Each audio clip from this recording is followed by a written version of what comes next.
우리가 많은 예수님을 깨우고 있습니다. 근데 예수님께서 우리에게 왜 무서워하느냐, 이 믿음이 없는 것들아, 이렇게 말씀하신다면 여러분들은 이런 상황 속에서 기도가 계속 되겠습니까? 여러분, 지금 어떻게 우리가 믿음으로 반응을 해야 될지 사실은 우리가 굉장히 힘겨운 그런 본문입니다. 여러분들 이 본문을 보면서 예수님이 바다와 바람을 잠잠케 하시는구나, 감사합니다라고 하면서 우리가 은혜로 받아들이는 분도 있습니다. 그런데 그렇지 않은 분들도 있다는 말입니다. 우리가 이것을 보면서 예수님께서 왜 이렇게 화를 내시고 예수님께서 왜 이렇게 믿음이 없는 것들하고 책망하시는지 우리가 좀 이 본문을 살펴보아야 되지 않겠습니까? 이런 상황 속에서 예수님이 우리에게 어떤 믿음을 요구하시는 것인가, 과연 그렇다면 예수님께서 우리 속에서 어떤 믿음을 보기를 원하시는가? 아무리 위험해도, 아무리 어려움을 당해도 너가 이길 수 있다고, 그렇기 때문에 너희 능력을 믿으라, 그런 믿음을 하는 예수님께서 기대하실 것은 아닐 건데, 도대체 예수님이 기대하시는 그 믿음, 이런 상황 속에 예수님께서 우리를 어떻게 보시기를 원하시는가, 우리가 좀 살펴보면 속에서 예수님께서 우리를 향하여서 지금 우리 시대에 하나 말씀하시는 그 말씀을 우리가 좀 들어야 되지 않겠습니까? 오늘 본문의 이해를 위해서 사실은 예수님의 마가복음 전체, 첫 장부터 시작한 마가복음 전체 문맥 속에서 이 본문을 좀 이해할 필요가 있습니다. 앞에서 예수님이 아까 말씀드린 것처럼 예수님은 부지런히 말씀을 가르치는 일을 하셨습니다. 2장도 그렇고 3장도 그렇고 병 고치는 일도 하시고 끊임없이 예수님의 일상을 하셨습니다. 그리고 하나님 말씀을 풀어 가르쳐 주시고 하는 그런 것들, 그 사람들이 가지고 있는 구약의 말씀을 해석하시면서 하나님께서 이 시대에 구약 말씀을 가지고 있는 백성들, 이스라엘 역사를 가지고 있는 백성들에게 하나님이 지금 하나님 백성들에게 어떤 말씀을 하시는지를 하나하나 율법이 아니라 그것을 율법 속에 있는 하나님의 마음과 중심을 하나하나 가르쳐 주시는 것이 있었습니다. 이것이 여러분 마태복음 5장 같은 데 나오지 않습니까? 여러분, 그런 속에서 예수님이 끊임없이 계속 말씀을 가르쳤습니다. 그리고 병자를 돌보시고 하나님 주신 메시지를 가르치시고 하는 이런 일들, 그래서 마음 아픈 사람들, 또 몸이 아픈 사람들을 돌보시는 일들, 그런 일과를 마치실 때면 늘 피곤한 그런 삶을 사시는 것이 사실 앞장 3장까지의 내용입니다. 이 사건 직전에, 오늘 우리가 읽은 본문 사건 직전에 예수님의 씨 뿌리는 비유를 우리 한번 보십시오. 이 사건, 풍랑이 있는 사건 앞에 우리가 읽었지 않습니까? 26절부터 읽었는데 사실은 4장 전체부터 읽어야 합니다. 예수님이 씨 뿌리는 비유를 가지고 설교를 하십니다. 예수님께서 설교하실 때에 저처럼 어렵게 잘 안 했습니다. 예수님의 비유는 들으면 굉장히 쉬웠다는 말입니다. 누구나 들어도 쉬운, 그래서 비유를 자주 말씀하셨습니다. 그래서 예수님이 씨 뿌리는 비유를 가지고 예수님께서 메시지를 전하시고 있는 거죠. 씨를 뿌리면서 예수님께서 씨를 뿌린 사람을 이야기하면서 이것이 무슨 메시지를 전하는지를 예수님이 직접 설명하시는 그런 부분입니다. 이것을 제자들과 백성들이 듣고 있는 것이죠. 하나님 말씀을 씨 뿌리는 비유를 통하여서 하나님 말씀을 풀어헤쳐서 말씀해 주시는 것이죠. 그래서 이 비유가 무엇을 말하는지 상세하게 예수님이 설교하시는 장면입니다. 4장 전체는 그런 씨를 뿌리는 비유를 통해서 예수님이 말씀하시는 장면인데, 이 씨 뿌리는 비유의 핵심이 무엇입니까? 여러분, 씨 뿌리는 자를 한번 생각해 보십시오. 우리가 머릿속에 한번 그림을 한번 그려보십시오. 아까 우리가 본 그림처럼 우리가 만약에 예수님이 씨를 뿌리는 자를 비유를 가지고 우리가 그것을 듣고 그림을 그린다면 어떤 그림을 그려내겠습니까? 사람이 씨를 뿌리고 있고 그 씨 뿌린 자가 그 씨가 뿌려져서 씨가 열매를 맺고 이런 것들을 우리가 지금 그림으로 그려본다면 어떤 그림을 그릴 수 있겠습니까? 농촌에 씨 뿌리는 모습을 한번 보셨나요? 굉장히 좀 바쁘기도 하고 좀 굉장히 힘들어 보이긴 하지만 농부들이 가지고 있는 소망들, 씨를 뿌리면서 가지고 있는 소망이 있지 않습니까? 그래서 씨를 잘 뿌리려고 하는 그런 소망들, 그런 그림을 보면 많이 우리가 좀 굉장히 그 농촌의 평화로운 모습들, 여유로운 모습들을 우리가 상상해 볼 수 있습니다. 그렇게 우리가 그림을 그리죠. 근데 여러분, 4장 전체를 우리가 쭉 읽어보면 우리가 그렇게 그림을 그려내지 못할 것 같습니다. 왜냐하면 예수님이 씨 뿌리는 비유를 통하여서 예수님이 하시는 설교와 예수님이 하시는 핵심의 중심은 굉장히 긴장되어 있습니다. 굉장히 긴장으로 우리가 보아야 하는 것이죠. 그렇게 드려야 될 비유라는 말입니다. 왜 그러냐면 여러분, 마가복음 앞에 부분 잠깐 한번 살펴보죠. 마가복음 4장 4절에서 6절입니다. 거기 보면은 씨를 뿌리는데 예수님이 이런 말씀을 하십니다. 씨를 뿌리는데 덜어는 길가에 떨어지면서 새들이 와서 먹어버렸습니다. 그리고 덜어는 흙이 얕은 돌밭에 떨어지며 흙이 깊지 아니하므로 곧 싹이 나오나 해가 돋은 후에 타서 뿌리가 없으므로 말라버립니다. 여러분, 새가 와서 먹어버리고 씨가 타서 그 싹이 났지만은, 씨가 나서 싹이 났지만 그것이 곧 타버리고 없어지고 말라버렸다는 것입니다. 씨를 뿌리는 사람들이 기대했는데, 좋은 것이 나는 걸 기대했는데 지금 그렇지 않습니다. 새가 와서 먹어버리고 씨 자체가 없어지고 싹이 났더라도 없어지는, 뭔가 말라버리는 그런, 우리가 기대하는 것과 전혀 다른 모습으로 예수님이 말씀하고 있는 것입니다. 여러분, 거기서 어떻게 씨를 뿌렸는데 길가에 뿌릴 수 있지? 정신이 없는 농부네, 이렇게 생각할지 모르지만, 여러분, 이스라엘의 농경 방식은 좀 다릅니다. 우리는 보통 밭을 갈고 씨를 뿌리지 않습니까? 근데 이스라엘 땅은 척박하기 때문에 씨를 뿌려놓고, 그렇게 좁은 데는 씨를 뿌려놓고 그 다음에 그 뒤에 경작을 합니다. 그래서 씨를 뿌리면 돌에도 떨어지기도 하고 길에도 떨어지기도 하고 그 다음에 가시밭 이런 데도 떨어지기도 하는 거죠. 여러분, 그렇게 떨어집니다. 여러분, 그래서 경작을 하는데, 경작하기도 전에 새들이 와서 먹어버리고, 그 다음에 경작하기도 전에 싹이 들어가서 지금 이 싹이 나는데 타버리고 없어져 버린다는 그런 모습인 것입니다. 여러분, 그렇게 해서 지금 있는데, 여러분, 예수님의 이 비유가 무엇을 말씀하시는지 예수님은 직접적으로, 도대체 우리가 상징적으로 이걸 해석할 수도 없기 때문에 예수님이 직접적으로 이 비유에게 뭘 말씀하시는지를 설명하고 있습니다. 이 비유는 이런 비유라고 예수님이 직접 말씀하시는 거죠. 여러분, 마가복음 14장 14절 15절에 보면 이런 말씀이 있습니다. 예수님이 해석해 주는 거죠. 뿌리는 자는 말씀을 뿌리는 것이라. 지금 씨를 뿌리는데 비유하면서 예수님이 말씀하신 것은 뭐냐면, 하나님께서 말씀을 뿌린다는 그런 말입니다. 말씀을 전한다는 거죠. 예수님처럼 그렇게 말씀을 가지고, 복음을 가지고 사람을 돌보고 사람들에게 말씀을 가르치는 이런 일을 계속한다는 것입니다. 그래서 말씀이 길가에 뿌려졌다는 것은 이들을 가리킴이니, 곧 말씀을 들을 때 사단이 즉시 와서 그들에게 뿌려진 말씀을 빼앗는 것이요 라고 이렇게 말합니다. 여러분, 사단이 등장하고 있지 않습니까? 뭔가 지금 예수님께서 지금 이 상황, 예수님이 지금 말씀을 전하고 있는 그런 사람들의 시대의 상황을 말하면서 사단이 등장하고 있는 것을 여러분, 우리가 보셔야 합니다. 예수님 복음을 가르치시고 병자를 고치시고 복음이 가진 생명에 대해서 예수님이 말씀하시고 있는데, 여러분, 그 한복판에 그 사단이 있습니다. 말씀을 주신, 또 말씀을 원하신 하나님의 은혜를 부지런히 가르치고 있는데, 여러분, 결사적으로 그 말씀을 전하는데, 말씀이 열매 맺는데 결사적으로 저항하고 막아서는 세력이 사단이라는 것입니다. 이것이 여러분, 이들의 눈앞에 펼쳐진 일상입니다. 사단이 계속적으로 지금 이 말씀을 빼앗고 들리지 않도록 막아서고, 들려도 이것이 예수님을 신뢰하거나 순종하지 못하도록 막는 것들, 회방하는 치열한 영적인 전투가 벌어지고 있는 그곳이 바로 지금 말씀을 듣고 있는 이 자리에 있다고 지금 그렇게 예수님께서 설명하고 있는 것입니다. 여러분, 이런 치열한 영적인 전투가 벌어지고 있는, 여러분, 그런 현장이 바로 우리의 일상입니다. 이게 예수님의 지금 말씀을 전하는 것이죠. 여러분, 우리가 좀 이 말씀을 들으면서 예수님이 말씀하신 것이 뭡니까? 말씀을 빼앗길 수도 있다는 것입니다. 사단에 의해서 말씀이 빼앗길 수 있다는 말이죠. 사단에 의해서 우리가 들은 말씀들이 흐트러질 수 있다는 것입니다. 섬뜩하지 않습니까? 사단이 말씀을 빼앗는데 사용하는 도구가 무엇입니까? 예수님이 그것도 설명하십니다. 여러분, 예수님이 같은 이 비유를 기록하고 있는 마태복음 8장에 보면 이런 말씀이 있습니다. 한번 보시죠. 마태복음 13장, 죄송합니다. 마태복음 13장인데 마태복음 13장 18절에서 22절입니다. 여기 보면은, 그런즉 씨 뿌리는 비유를 들으라. 아무나 천국 말씀을 듣고 깨닫지 못할 때는 악한 자가 와서 그 마음에 뿌려진 것을 빼앗나니, 이는 곧 길가에 뿌려진 자요. 20절입니다. 돌밭에 뿌려졌다는 것은 말씀을 듣고 즉시 기쁨으로 받되 그 속에 뿌리가 없어 잠시 견디다가 말씀으로 말미암아 환난이나 박해가 일어날 때 곧 넘어지는 자요. 가시밭떨기에 뿌려졌다는 것은 말씀을 들으나 세상의 염려와 재물의 유혹에 말씀이 막혀 결실하지 못하는 자요. 여러분, 사단이 도구로 쓰는 것이 한눈에 보이지 않습니까? 예수님 뭐라고 말씀하십니까? 말씀 때문에 환난이나 박해가 일어날 때, 환난이나 박해, 고난이를 말하는 거죠.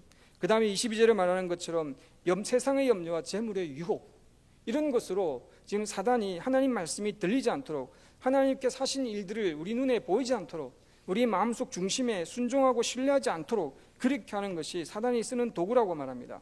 세상의 염려와 재물의 유혹. 예수님께서 이 사단이 쓰는 도구의 이 아주 강력함을 이렇게 표현합니다. 세상의 염려와 재물의 유혹. 세상의 염려와 재물의 유혹. 여러분, 세상의 염려와 재물의 유혹은 제가 말하는 것이 아니라 예수님이 말씀하고 있지 않습니까? 여러분, 우리가 염려의 파도와 재물의 유혹의 파도는 우리의 현실 속에 날마다 일어나는 것입니다. 날마다 우리가 만나는 것이고 항상 거기에 휩쓸리는 것입니다. 그래서 말씀이 보이지 않습니까? 씨 뿌리는 분이 보이지 않습니다. 우리에게 씨를 뿌려주고 말씀을 가지고 하나님 앞에서 우리 삶을 돌아보는 그런 하나님의 손길을 있어도 보지 못하는 것입니다. 이것은 없다는 것이 아닙니다. 이런 것을 있는 것을 못 보게 하는 것이 바로 이런 사단이 쓰는 도구라는 거죠. 예수님이 사람의 마음과 중심을 고치시고 그 다음에 예수님께서 우리 가정의 복잡한 문제뿐만 아니라 믿음을 살려고만 하면 항상 터지는 문제, 여러분 그런 파도들 속에서 그런 폭풍 속에서 제자들과 같은 그런 경험을 가지고 있는 이런 것이 우리의 삶인 것입니다. 어떻게 손쓸 틈도 없는 그런 상황 속에 우리는 우리의 정신줄을 놓게 만드는 상황들이 끊임없이 그렇게 놓게 만들어지는 것이 우리가 살고 있는 현실이고 여러분들이 살아가는 하루하루인 것이죠. 여러분 우리 2018년 세월을 생각을 해보십시오. 여러분들은 어떤 파도와 폭풍우를 만나셨습니까? 여러분들이 어떻게 그때 여러분들은 예수님을 얼마나 깨우셨고 어떻게 깨우셨나요? 여러분들이 폭풍에 휩쓸려 위급할 때 예수님은 무엇을 하고 계셨다고 여러분들은 인식하십니까? 오늘의 본문처럼 예수님은 주무시고 계시지 않았습니까? 여러분들이 그런 폭풍 속에 그런 어려움 속에 여러분들이 기도할 때 예수님께서는 우리를 모른 척하고 주무시고 계시는구나 라고 그렇게 생각하면서 2018년을 보내지는 않았습니까? 오늘 본문 38절에 그 폭풍 속에서 예수님이 주무셨다고 기록하고 있는데 여러분 이 주무셨다는 이 단어는 여러분 헬라어로는 카두도라는 단어입니다. 카두도. 이 말은 뭐냐면 사실은 예수님께서 죽어 있다는 그런 뜻입니다. 죽어 있다라고 이런 표현입니다. 예수님이 죽었다는 말이 아니라 주무신다는 표현이라는 카두도라는 이 단어가 죽어 있는 상태를 말할 때 혹은 무관심하다는 걸 표현할 때 이 단어를 씁니다.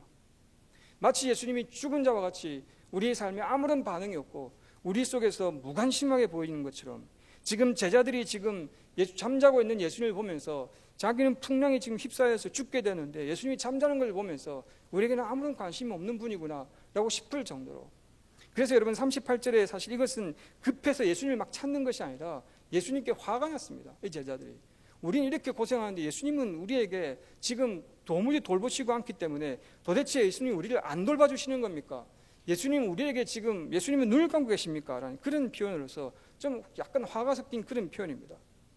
예수님 마치 죽은 자와 같이 아무 능력이 없는 것 같이 그렇게 생각하는 거죠. 우리가 살아갈 때 그렇지 않습니까? 우리가 기도해도 하나님이 듣지 않는다고, 하나님이 능력이 없어서 우리가 기도해도 듣지 않는다고 이렇게 생각하는 분 있지 않습니까? 능력이 없거나 아니면 우리의 관심이 없거나 그렇게 해서 하나님께서 우리의 삶을 계속적으로 함께 하신다고 하셔놓고는 우리의 삶에 우리의 위기 속에 정작 우리가 필요한 위기 속에는 하나님이 우리를 도우시지 않는다고 생각하는 그런 모습들, 제자들이 딱 그런 모습입니다.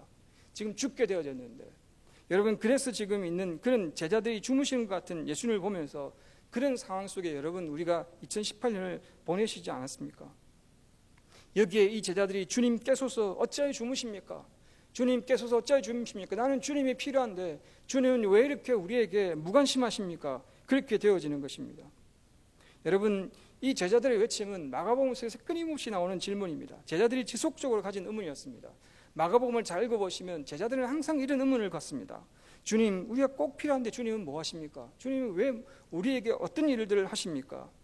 마가의 청중들도 또한 그들이 가진 상황 속에서 가진 의문이었습니다.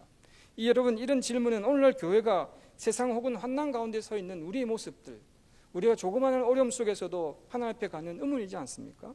과연 예수님은 환난 가운데 우리가 당하는 어려움 가운데 우리의 문제를 돌아보지 않는 무관심한 분인가요? 아무런 모든 삶 속에서 아무도 돌아보지 않는, 또 돌아볼 수 없는, 아무 일도 안 하시는 분이 바로 예수님이신가요, 여러분? 예수님께 제자들에게 씨 뿌리는 비유를 설교하시면서 강조하셨던 말씀 하나를 우리가 좀 살펴보아야겠습니다. 그래야지만 예수님께서 이런 위급한 상황에서 외치는 이 제자들에게 왜 믿음이 없는 자들이라고 말씀하셨는지를 그 책망하신 이유가 분명해지기 때문입니다. 예수님이 이 사건 직전에 예수님이 그렇게 강조하면서 말씀하신 그 말씀 한마디가 있습니다. 여러분 마가복음 4장 26절과 28절 말씀입니다. 한번 보십시오. 씨 뿌리는 비유를 계속 말씀하시고 난 이후에 다시 한번 씨 뿌리는 비유를 강조하면서 이렇게 말씀하십니다. 또 이르시되 하나님의 나라는, 하나님이 통치하시고 인도하시는 나라는 사람이 씨를 땅에 뿌린 것 같으니 그가 밤낮 자고 깨고 하는 중에 씨가 나서 자라되 어떻게 그리 되는지를 알지 못하느니라. 땅이 스스로 열매를 맺되 처음에는 싹이요 다음에는 이삭이요 그 다음에는 이삭의 충실한 곡식이라. 여기 보면 26절에 보면 하나님이 통치하시고 하나님 인도하시는 것은 사람이 씨를 뿌리는 땅에 뿌린 것 같다고 이렇게 말합니다. 사람이 지금 씨 뿌리는 자는, 여기서는 씨 뿌리는 자는 예수님께서 말씀하시기를 사람이 씨를 뿌리는 것은 이라고 이렇게 말합니다. 사람이 뿌리는 것 같은데 그 사람이 밤낮 자고 깨고 하는 중에, 이 말은 무슨 말입니까? 그 사람이 잠자고 있다는 말입니다. 그 사람이 잠자고 있을 때 어떻게 합니까? 씨가 나서 자란다는 말이죠. 그 사람이 잠자는데 씨가 나서 자란다는 말입니다.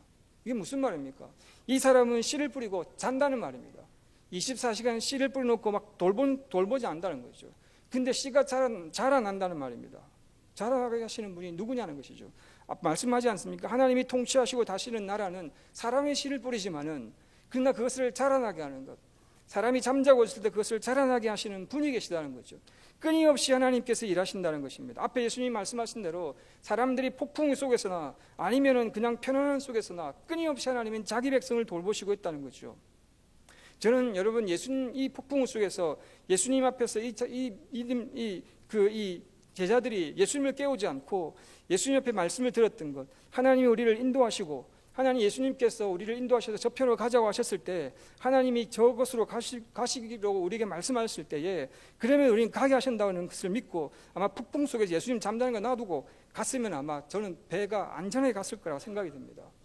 예수님께서 보시고 싶은 믿음이 무엇입니까? 이것입니다. 하나님께서 지금 씨를 뿌려서 이 사람이 자고 있는데도 하나님은 일하신다는 거 아닙니까? 28절입니다. 땅이 스스로 열매를 맺되, 이 말은 무슨 말입니까? 어떻게 땅이 스스로 열매를 맺습니까? 땅이 스스로 열매를 맺게 한다는 말은 여러분 창세기 1장에 보면 하나님께서 땅을 만지고 난 후에 땅에게 명령을 하십니다. 땅아 너는 좋은 것, 사람과 가축이 먹을 수 있는 좋은 것을 내라라고 이렇게 말할 때 땅이 자기 역할에 좋은 것을 냈다라고 이렇게 성경에서 설명하고 있는 거죠. 하나님 말씀에 의해서 땅이 움직이고 있다는 것입니다. 땅이 제 역할을 한다는 그런 말이죠.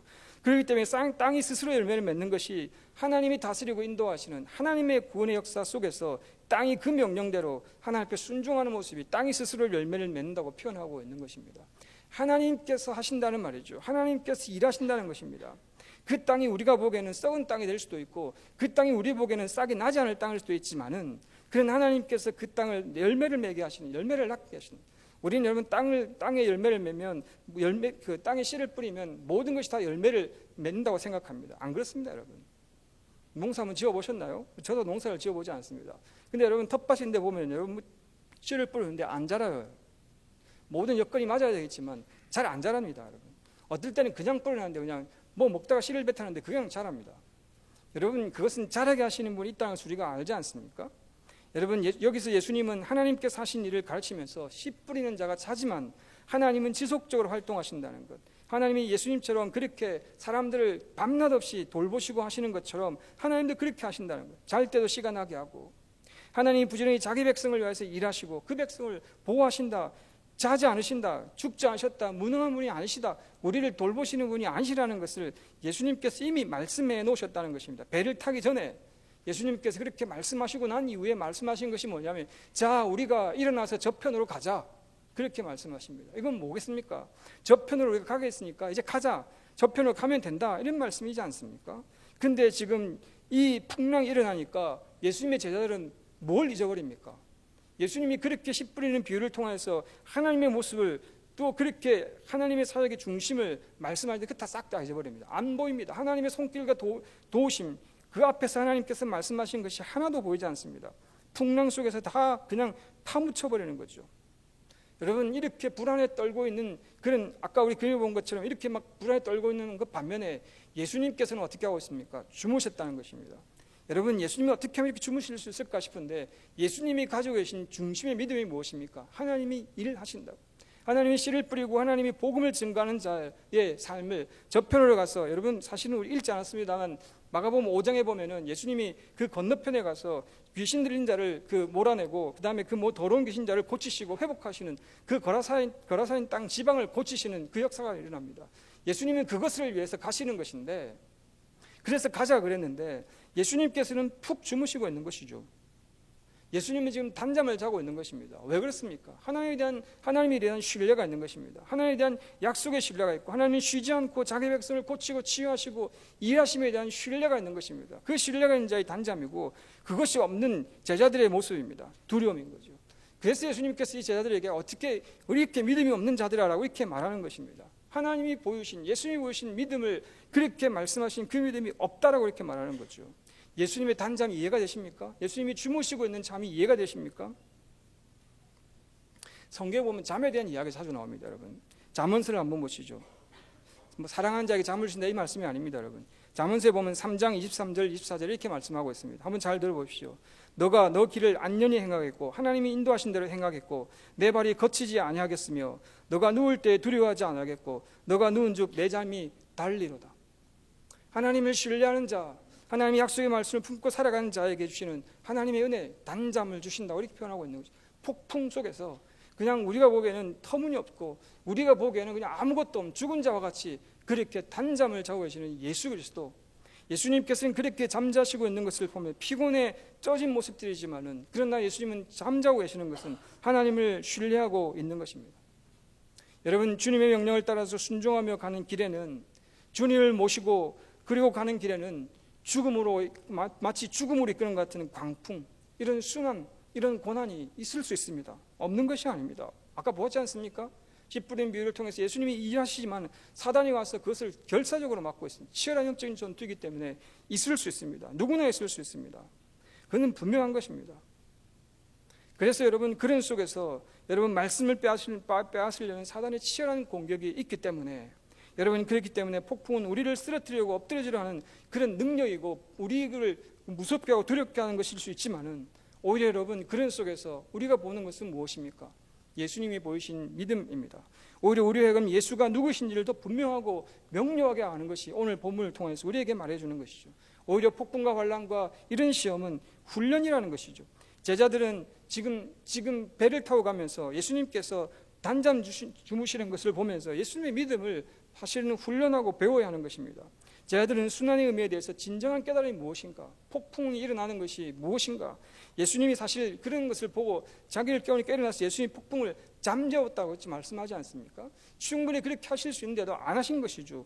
그러나 여러분, 충분히 사실은 우리가 모든 폭풍과 시련과 어려움과 우리가 날마다 만나는 풍랑은 충분히 예수 그리스도의 믿음을 가지고 산다면 충분히 그 풍랑을 잠잠케 하고 고요케 하는, 그 속에 우리가 단잠을 잘 수 있는 믿음이라는 것을 예수님께서 우리에게 보여주십니다. 그 믿음, 왜 그 믿음이 없느냐라고 예수님께서 우리에게 도전하시고 있는 것이죠.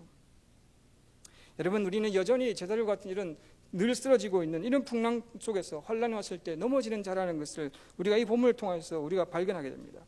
이것 때문에 아까 말씀드린 것처럼 예수님께서 우리에게 믿음을 더 말씀하시는 거죠. 믿으라고. 예수님이 하신 말씀을 믿고 하나님이 하신 일들을 보고 우리 속에 일어났던 하나님께서 어떻게 그 사람을 돌보셨는가를 보고 믿음의 사람이 되라라고 이렇게 말씀하고 있는 것입니다. 성도 여러분, 2018년이 다 갔습니다. 여러분이 그렇게 수많은 파도와 폭풍 속에서 저와 여러분들 어떻게 사셨습니까? 수고하실 줄 압니다. 많은 수고를 하셨습니다. 때로는 폭풍 속에서 제자들처럼 아마 외쳤을 것입니다. 그런 위기 속에 예수님은 주무시거나 아니면 나에게 관심이 없고 무능하신 분으로 여겨왔을지도 모르겠습니다. 그러나 여러분, 예수님이 가르쳐주신 하나님과 그 말씀을 기억하시기 바랍니다. 예수님께서 우리의 기대하시는 믿음이 무엇인가를 우리가 보시기 바랍니다. 우리가 잘 때도, 우리가 포기하고 넘어져 쓰러졌을 때에도, 낭망으로 쓰러졌을 때에도 하나님은 부지런히 자기 백성을 통하여서 자기 백성을 또 위하여서 일하시고 돌보시고 계신다고, 그거 싸매시고 역사하고 계신다는 것을 오늘 예수님의 폭풍 속에서 예수님이 보여주신 것입니다. 이 폭풍 속에서 예수님께서 어떤 분이신가, 하나님이 어떤 분인가를 기억하시기 바랍니다. 여러분, 시편 기자가 이렇게 노래한 것을 한번 기억해 보십시오. 여러분, 시편 121편 3절 4절입니다. 우리가 잘 아는 말씀입니다. 거기 보면 여호와께서 너를 실족하지 아니하게 하시며 너를 지키는 이가 졸지 아니하시로다. 이스라엘 지키시는 이는 졸지도 아니하시고 주무시도 아니하시니로다. 하나님께서 지금 예수님께서 우리에게 하나님이 무엇을 하시는지, 이스라엘 너를 실족하게 않게 하지 아니하시고 또 지키시는 자가 졸지도 않으신다는 것이죠. 주무시지도 않는다는 것입니다. 씨 뿌린 비유 속에서 예수님이 하신 말씀이죠. 여러분, 그런 속에서 우리는 항상 이 하나님의 손길과 하나님의 역사하신 일들을 그냥 잊어버립니다.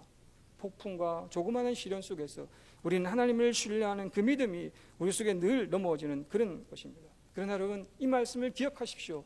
하나님께서 우리에게 이런 믿음을 보기를 원하시는 것입니다.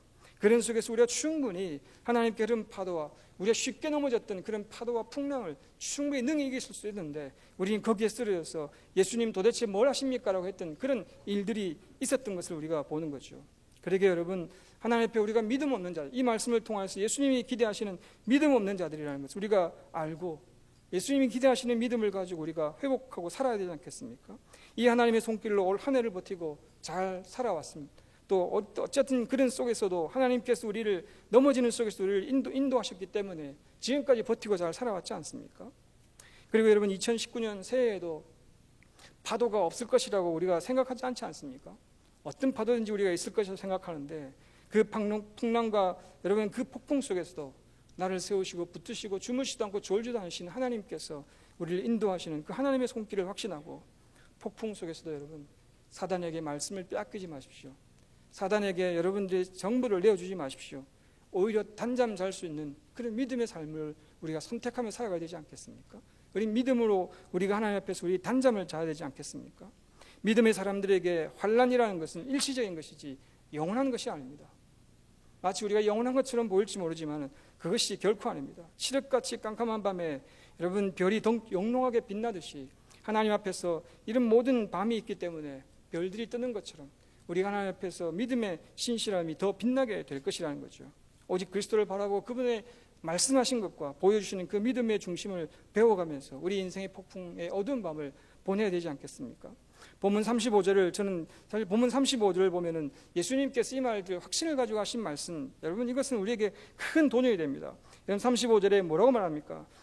그날 저물 때 제자들에게 이르시되 우리가 저편으로 건너가자. 한밤 자고 가셔도 괜찮습니다. 늦지 않습니다. 근데 예수님께서 저물 때라고 일부러 말씀하십니다. 제자들에게 저편으로 건너가자. 이것은 예수님의 중심이었습니다.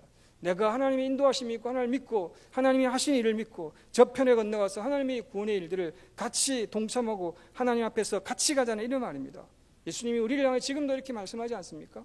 우리가 비록 저물 때 밤이 되지만 우리가 뭔가 어려움을 보일 때도 우리가 정말 칠흑 같은 어둠을 뚫고 나갈지도 모르지만 그러나 함께 저편으로 가자라고 말씀하신 예수님의 도전을 우리가 드려야 되지 않겠습니까? 그 속에는 하나님의 손길이 있습니다. 하나님이 쉬지 않은 손길이 있는 것입니다. 저편으로 가자. 우리가 주님께서 우리를 돌아보지 않습니까? 이것이 아니라 하나님께서 우리에게 저편으로 가자 할 때에 하나님, 우리가 주님께서 약속하신 말씀을 붙들고 우리가 이 노를 잡겠습니다. 우리가 이 배를 함께 타고 하나님께서 말씀하신 이 믿음의 길을 가겠습니다가 사실 우리가 하나님 앞에 서야 될 길인 것입니다.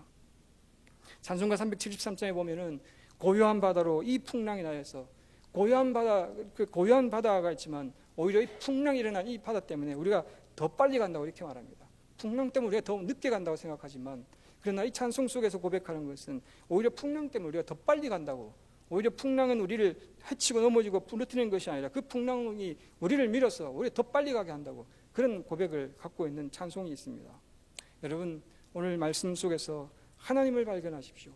그리고 우리의 고백 속에서 예수님께서 저편을 가자고 하신 이 말씀 속에서 오히려 우리가 고난과 순환은 우리의 훈련이고 고난과 어려움과 풍랑은 하나님께서 우리를 세워가시는 하나님의 거룩한 손길임을 알아서 누구나 다 당할 수 있는 이런 사단이 말씀을 빼앗는 그런 모든 시도 속에서 우리가 영적으로 지지 않고 오히려 말씀을 품고 하나님의 약속의 말씀을 기억하고 믿음의 길을 걸어가면서 2018년을 마감하고 2019년을 새롭게 시작하면서 하나님과 동행하는 그런 믿음의 길을 함께 걸어가는 저와 여러분의 삶이 되기를 바랍니다. 기도하겠습니다.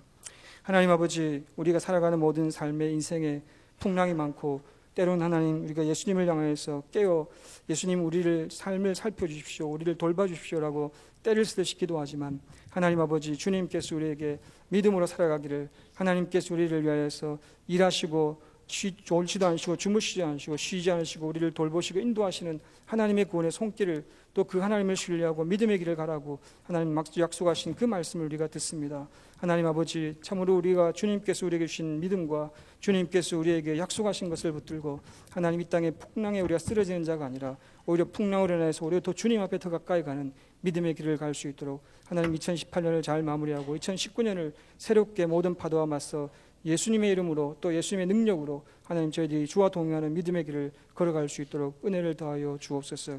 그렇게 그 믿음이 우리 믿음이 되게 하시고 우리 교회의 믿음이 되게 하시고 온 하나님의 사람들의 믿음이 되어서 참으로 이 땅에서 하나님의 역사를, 하나님의 나라가 편만하게 이루어지는 것을 볼 수 있는 우리 모든 삶이 될 수 있도록 주님이 축복하시고 함께하여 주옵소서. 우리 주 예수 그리스도 이름으로 감사하며 기도드립니다. 아멘. 여러분, 말씀을 생각하면서 우리 같이 찬송하겠습니다. 주 앞에 나와 예배를 드리고 마음을 열어서 내 삶을 드립니다. 오직 주님을 바라봅니다. 끝없는 사랑이 나를 회복시키고 치유하시고 인도하시기 때문에 이제 내가 눈을 들어서 주님을 봅니다. 그 능력을 날 새롭게 해주시고 주님의 사랑이 나를 만지시니 내 모든 두려움이 사라지고 오직 주님만 바라봅니다. 폭풍 속에서도 주님을 붙들고 믿음으로 주님과 함께 걷겠습니다. 그런 믿음의 고백입니다.